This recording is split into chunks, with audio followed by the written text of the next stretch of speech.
నటరాజుకి నట భంగిమవో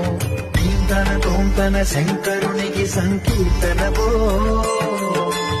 ఈశ్వరుడే అనునిత్యం తనలో తలచుకునే ఓంకారమువో శివ హృదయం కరిగించే ఆ పంచాక్షరివో ఈ మదిలో